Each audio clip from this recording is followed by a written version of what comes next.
Hello guys, welcome to A plus Pratibha classes. आज हम बात करने वाले हैं 28 और 29 मई 2026 के करंट अफेयर के बारे में।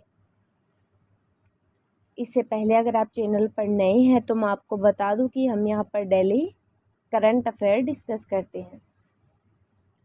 तो चलिए बिना टाइम वेस्ट के वीडियो को स्टार्ट करेंगे। आज का हमारा पहला क्वेश्चन है, हाल ही में राजस्थान के सहकारिता विभाग द्वारा स्वच्छ सहकार समृद्ध सहकार क्या है?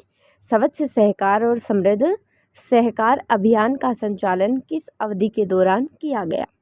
ए ऑप्शन 1 से 15 मई 2026, बी 4 से 29 मई 2026, सी 10 से 30 मई 2026 और डी 15 मई से 5 जून 2026। तो हमारा सही जवाब क्या होगा? बी होगा। और बी में क्या है? 4 से 29 मई 2026 राजस्थान सहकारिता विभाग द्वारा स्वच्छ सहकार समृद्ध सहकार अभियान का संचालन कार्यस्थल संस्कृति और प्रशासनिक दक्षता में सुधार के लिए 4 से 29 मई 2026 तक किया गया। नेक्स्ट बढ़ेंगे अगले क्वेश्चन की तरफ। क्वेश्चन है, भारत के सर्वोच्च न्यायालय में प्रस्तावित संशोधन के बाद कुल जजों की संख्या कितनी हो गई? ए 34, बी 35, सी 36, डी 38। सही जवाब है 38 यानी कि 38। व्याख्या देखेंगे थोड़ी सी ताकि हमें क्वेश्चन बिल्कुल अच्छे से समझ में आ जाए और थोड़ी सी चीज़ें हमें और जानने को मिले। तो देखिए, राष्ट्रपति द्रौपदी मुर्मू ने सर्वोच्च न्यायालय संशोधन अध्यादेश 2026 को मंजूरी दे दी है। इसके तहत सुप्रीम कोर्ट में अन्य न्यायाधीशों की संख्या 33 से बढ़ाकर 37 कर दी गई है। भारत के मुख्य न्यायाधीश को मिलाकर सुप्रीम कोर्ट में कुल जजों की संख्या अब 38 हो जाएगी। नेक्स्ट बात करते हैं अगली क्वेश्चन की।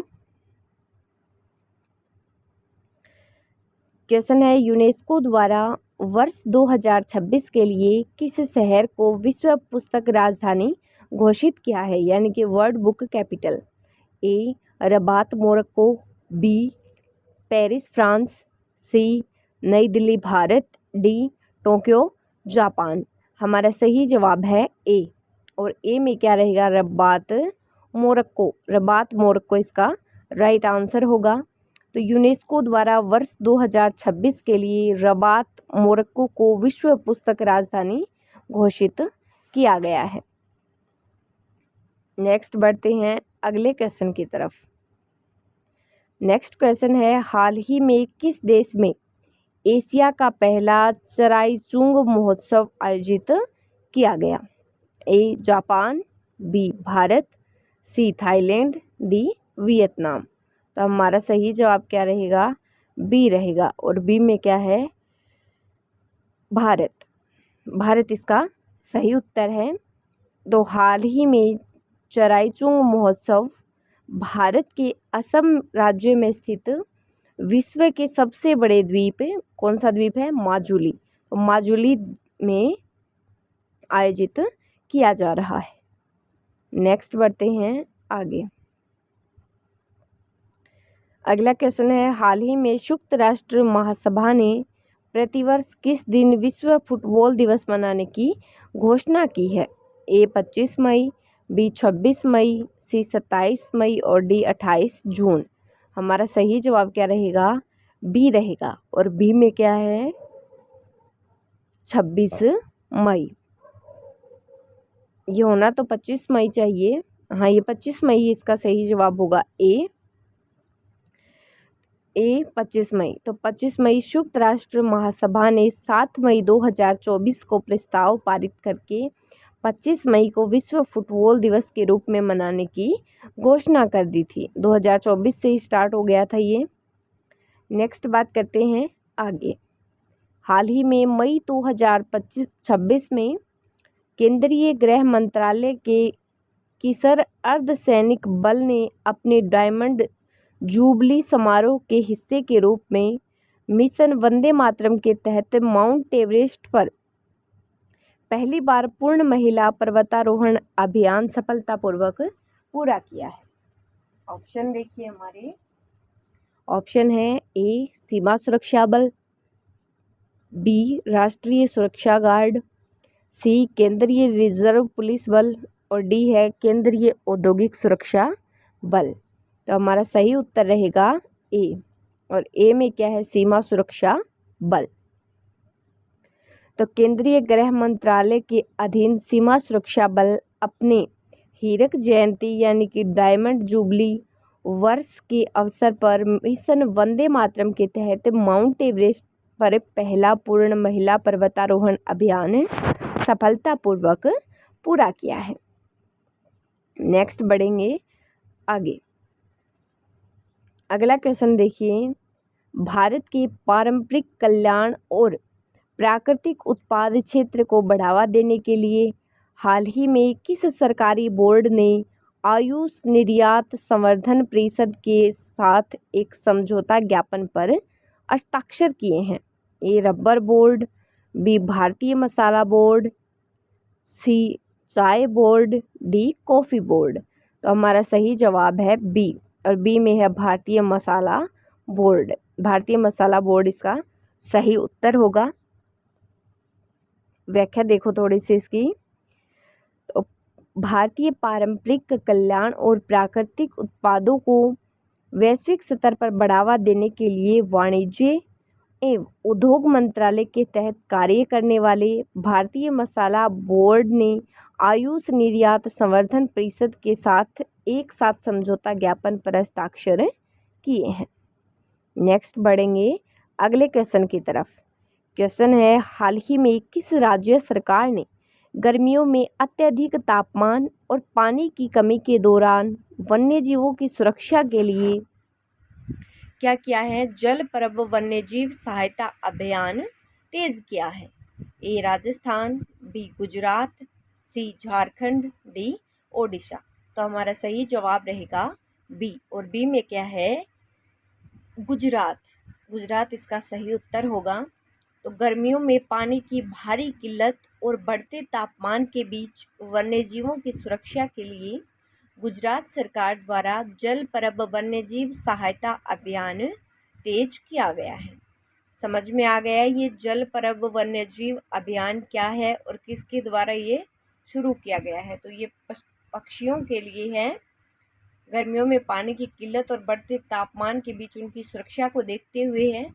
और किस राज्य में है ये? गुजरात। नेक्स्ट बढ़ते हैं आगे। मई 2026 में सुर्खियों में रहा एलोरा गुफाएं भारत के किस राज्य में स्थित ऐतिहासिक धरोहर स्थल है?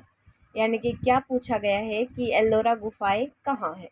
ए मध्य प्रदेश, बी महाराष्ट्र है, सी गुजरात, डी कर्नाटक। तो सही उत्तर क्या रहेगा हमारा? बी रहेगा, और बी में क्या है? महाराष्ट्र। महाराष्ट्र इसका सही जवाब है। तो एलोरा गुफाएं भारत के महाराष्ट्र राज्य के छत्रपति संभाजीनगर जिले में स्थित है।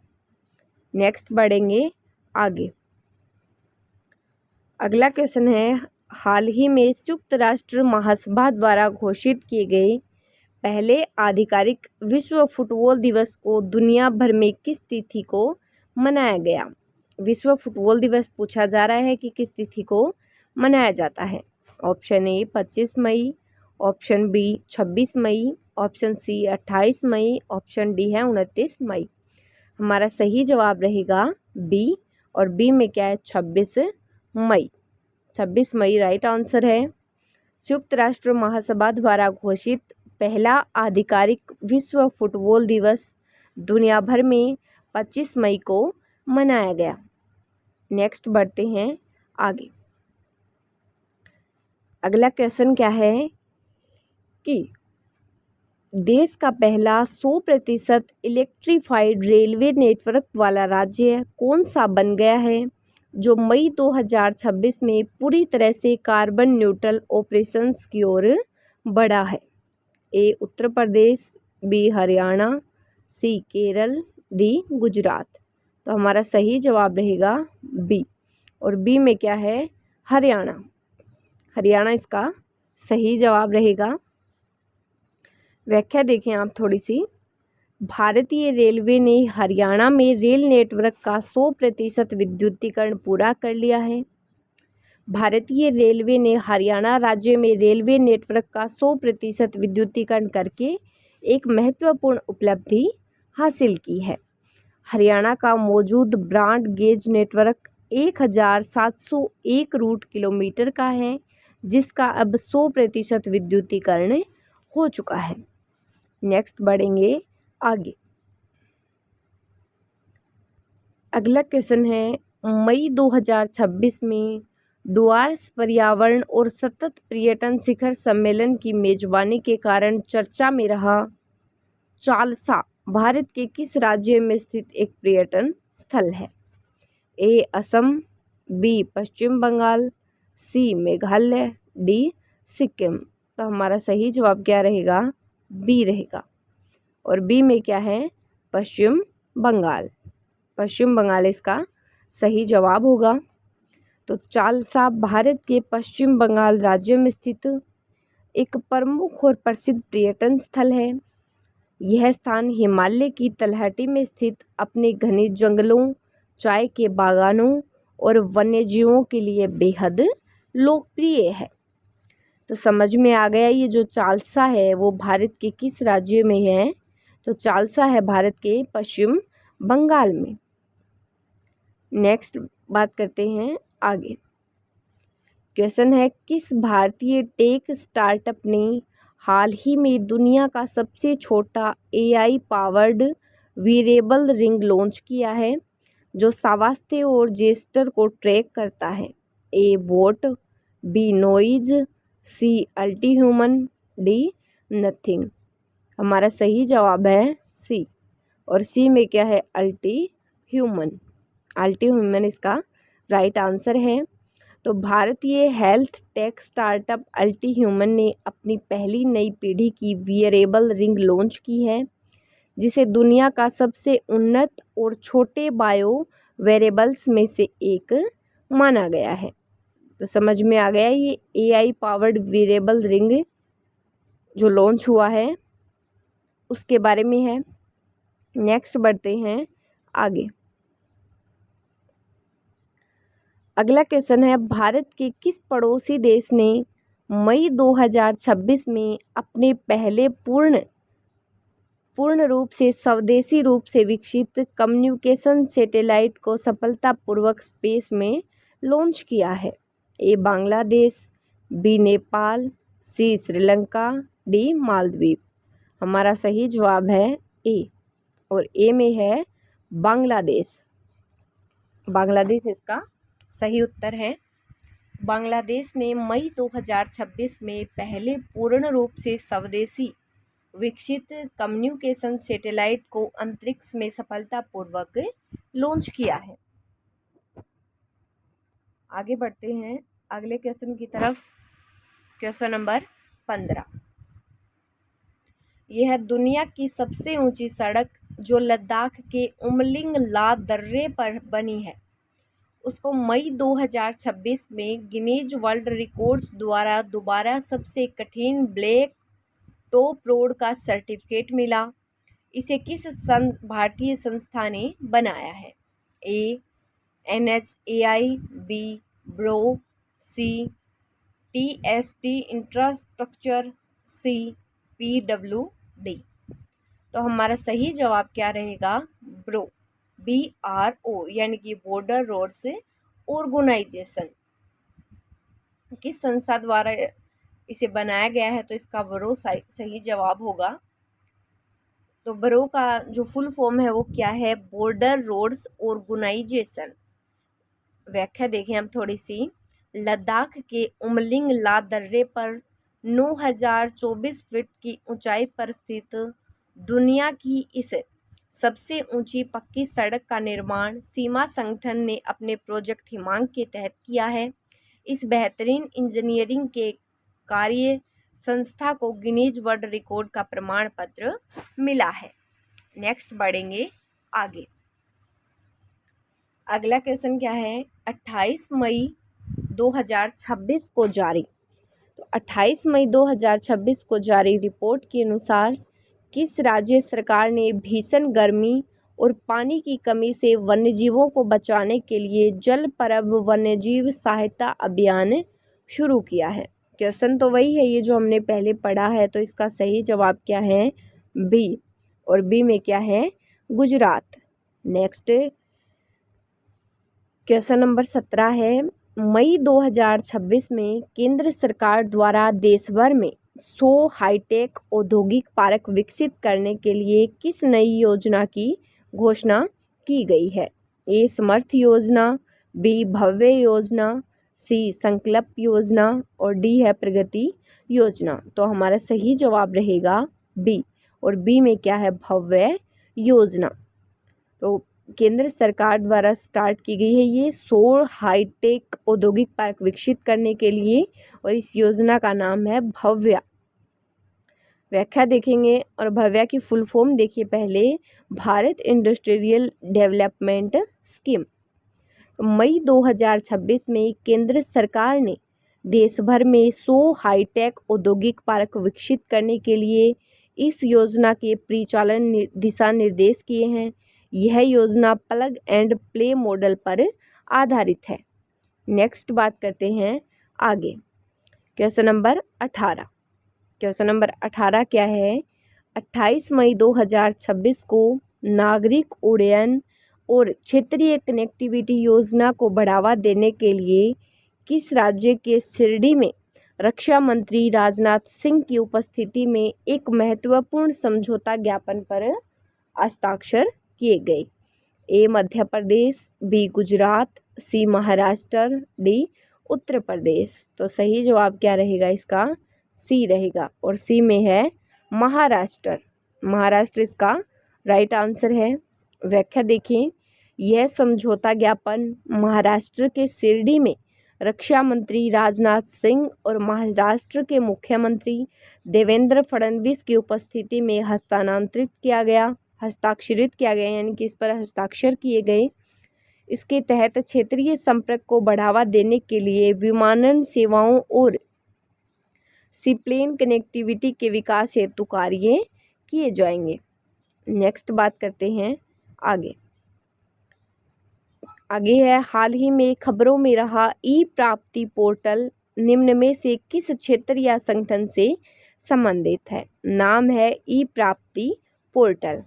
ए भारतीय रिजर्व बैंक, बी कर्मचारी भविष्य निधि संगठन, सी भारतीय प्रतिभूति और विनियमन बोर्ड, डी है विद्युत मंत्रालय। तो हमारा सही जवाब है बी, और बी में क्या है, ई प्राप्ति पोर्टल।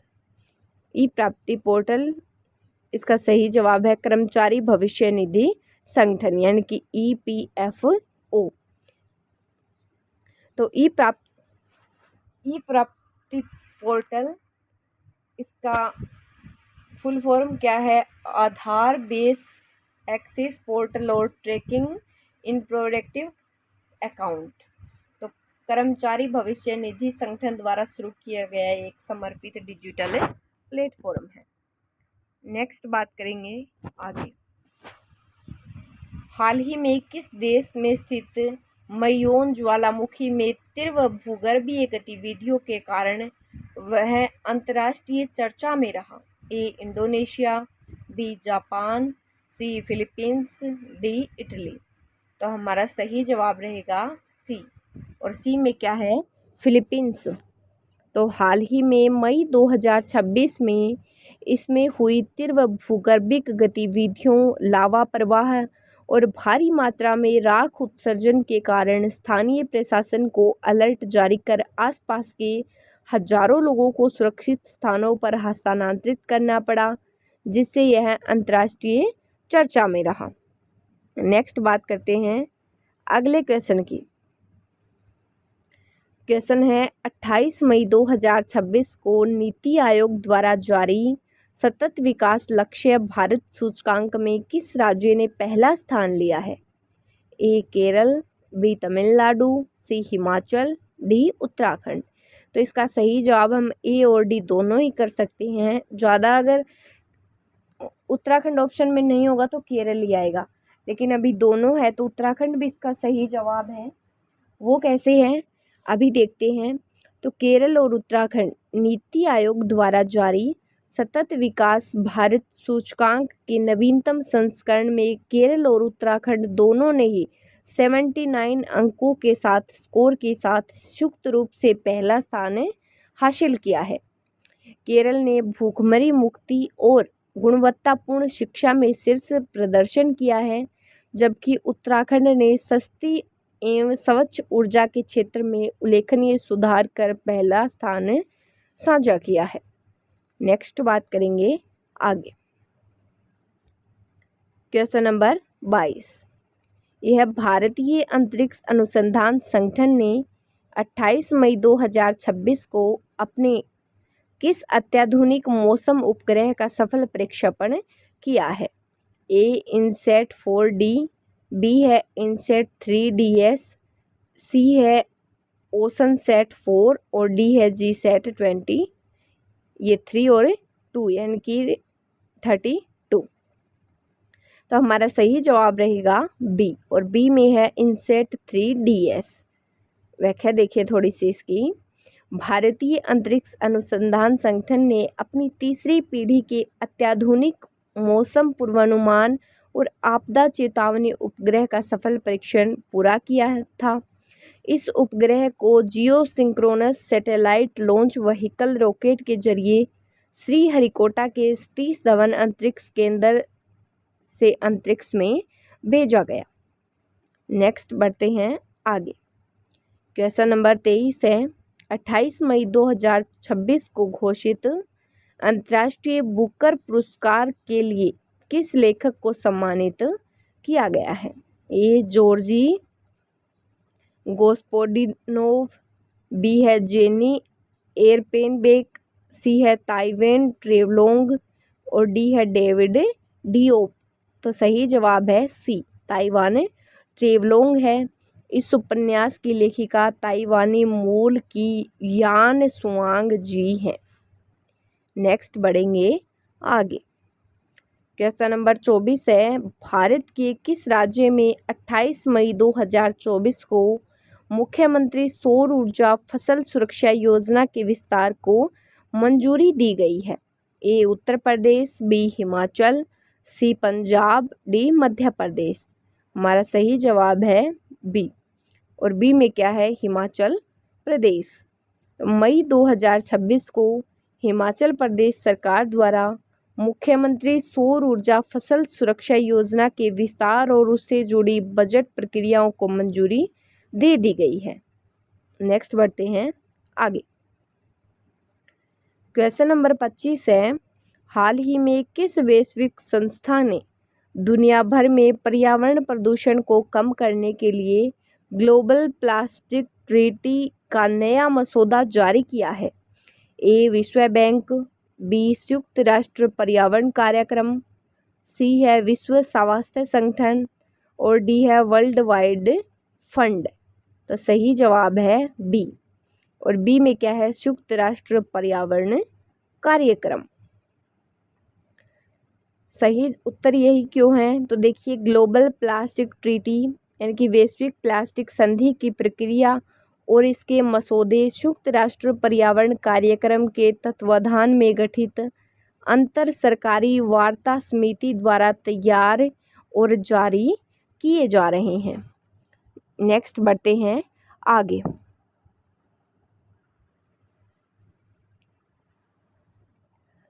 चलिए आगे देखते हैं। ये क्वेश्चन तो हमारे यहीं तक हैं। अब बात करेंगे 28 और 29 मई की जो प्रमुख घटनाएं हैं उनके बारे में। तो चलिए स्टार्ट करते हैं। सबसे पहले देखेंगे 28 मई की महत्वपूर्ण घटनाएं। 28 मई 1883 हिंदुत्ववादी नेता और कवि विनायक दामोदर सावरकर का जन्म 1883 में आज ही के दिन हुआ था। फिर है 28 मई 1908 जासूसी उपन्यास जेम्स बॉन्ड के लेखक इयान फ्लेमिंग का जन्म आज ही के दिन हुआ। फिर है 28 मई 1959, आज ही के दिन 2 अमेरिकी बंदरों ने अंतरिक्ष की सफल यात्रा पूरी की थी। नेक्स्ट बढ़ेंगे आगे। फिर है 28 मई 1967, 65 साल के ब्रितानी नाविक सर फ्रांसिस चीट चैप्टर आज ही के दिन अकेले नाव में दुनिया का चक्कर लगाकर घर पहुंचे थे। फिर है 28 मई 1996, रूस चेचन्या को अधिकतम स्वायत्तता देने पर सहमति हुई। फिर है 28 मई 1998 को क्या हुआ देखिए। बलूचिस्तान की चंगाई पहाड़ियों पर पाकिस्तान ने 5 परमाणु परीक्षण किए। परमाणु परीक्षण के विरोध में संयुक्त राज्य अमेरिका ने पाकिस्तान के विरुद्ध आर्थिक प्रतिबंध लगाया। बढ़ते हैं आगे। फिर है 28 मई 1999, बेंजामिन नेतान्याहू का संसद से इस्तीफा, तुर्की में नई गठबंधन सरकार का गठन। फिर है 28 मई 2000, भारत के राष्ट्रपति KR नारायणन ने चीन के साथ द्विपक्षीय संबंधों को प्रगाढ़ करने के लिए 6 दिनों की राजकीय यात्रा पर पेइचिंग पहुँचे। फिर है 28 मई 2002, नेपाल में फिर से आपातकाल लगा। नेक्स्ट बढ़ते हैं आगे। 28 मई 2008, राष्ट्रपति प्रतिभा पाटिल ने इलाहाबाद उच्च न्यायालय में कार्यरत 5 न्यायाधीशों को स्थायी न्यायाधीश नियुक्त किया। विमान जेट एयरवेज को मध्य एशिया सर्वश्रेष्ठ चार्गो एयरलाइंस का पुरस्कार मिला। नेपाल में 240 साल पुरानी राजाशाही का अवसान हुआ। अमेरिका ने पाकिस्तान परस्त आतंकवादी संगठन लश्कर-ए-तैयबा के 4 नेताओं पर वित्तीय प्रतिबंध लगाया। नेक्स्ट बढ़ते हैं आगे। फिर है 28 मई को जन्मे प्रमुख व्यक्ति। सबसे पहले है NT रामाराव, 28 मई 1923, प्रसिद्ध अभिनेता एवं तेलुगु देशम पार्टी के संस्थापक। फिर है 28 मई 1883, वीर सावरकर, भाषाविद, बुद्धिवादी, कवि, अप्रतिम क्रांतिकारी, दार्शनिक और ओजस्वी वक्ता थे। फिर है 28 मई 1921, जन्म हुआ VD पलुस्कर का। ये क्या थे? प्रसिद्ध शास्त्रीय गायक थे। नेक्स्ट बढ़ते हैं आगे। फिर है 28 मई को हुए प्रमुख निधन। सबसे पहले है 28 मई 2005, निधन हुआ गोपाल प्रसाद व्यास का। ये भारत के प्रसिद्ध कवियों, लेखकों और साहित्यकारों में से एक थे। फिर है 28 मई 1954, विजय सिंह पथिक, स्वतंत्रता सेनानी, इनका निधन हुआ था 1954 में, विजय सिंह पथिक का। फिर है 28 मई 1964, महबूब खान। तो महबूब खान का निधन कब हुआ? 1964 में हुआ, जो भारतीय सिनेमा इतिहास के अग्रणी निर्माता और निर्देशक थे। नेक्स्ट बात करते हैं आगे। 29 मई की महत्वपूर्ण घटनाएं। 29 मई 1990, बोरिस येल्त्सिन सोवियत संघ के राष्ट्रपति निर्वाचित हुए। 29 मई 1999, नाइजीरिया में नागरिक सत्ता की स्थापना हुई। 29 मई 2003, ब्रिटिश प्रधानमंत्री टोनी ब्लेयर इराक के पुनर्निर्माण कार्यों का आकलन करने के लिए बसरा पहुंचे। नेक्स्ट 29 मई 2004, म्यांमार में चक्रवाती तूफान ने 140 लोगों की जान ली। पाकिस्तान ने परमाणु वैज्ञानिक अब्दुल कादिर खान पर लगाए प्रतिबंधों में ढील दी। फिर 29 मई 2007, जापान की रियो मोरी मिस यूनिवर्स 2007 बनी। नेक्स्ट 29 मई 2008, भारतीय जनता पार्टी के नेता VS येदियुरप्पा ने कर्नाटक के मुख्यमंत्री के रूप में शपथ ली। इंटरनेट सर्च इंजन गूगल ने सोशल नेटवर्किंग वेबसाइट माइस्पेस के साथ ईमेल संबंधी समझौता किया।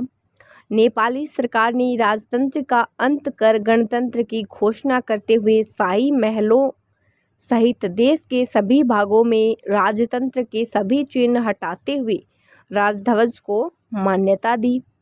नेक्स्ट बढ़ते हैं आगे। 29 मई 2010 अमेरिका और भारत के बीच सितंबर 2008 में हुए 123 एग्रीमेंट में छोड़ दिए गए परमाणु ईंधन की रीप्रोसेसिंग के पहलू पर अमेरिकी प्रशासन ने सहमति का ऐलान किया। भारत की राष्ट्रपति प्रतिभा पाटिल ने हेनान प्रांत के लुओयांग में पहली सदी के प्राचीन श्वेताश्वर व्हाइट हॉर्स मंदिर परिसर में भारतीय शैली से निर्मित एक बौद्ध मंदिर का लोकार्पण किया। भारत की ओर से बनाए गए इस मंदिर पर करीब 18 करोड़ रुपए की लागत आई थी और इसके निर्माण में 3 वर्ष लगे थे।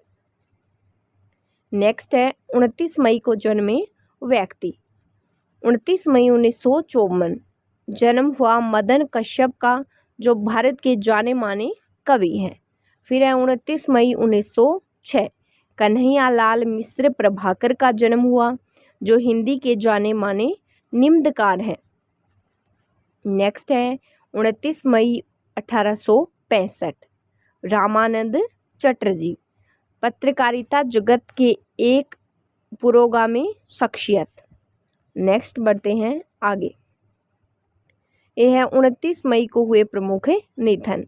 29 मई 2020 निधन हुआ योगेश गीतकार का, जो प्रसिद्ध भारतीय गीतकार और लेखक थे।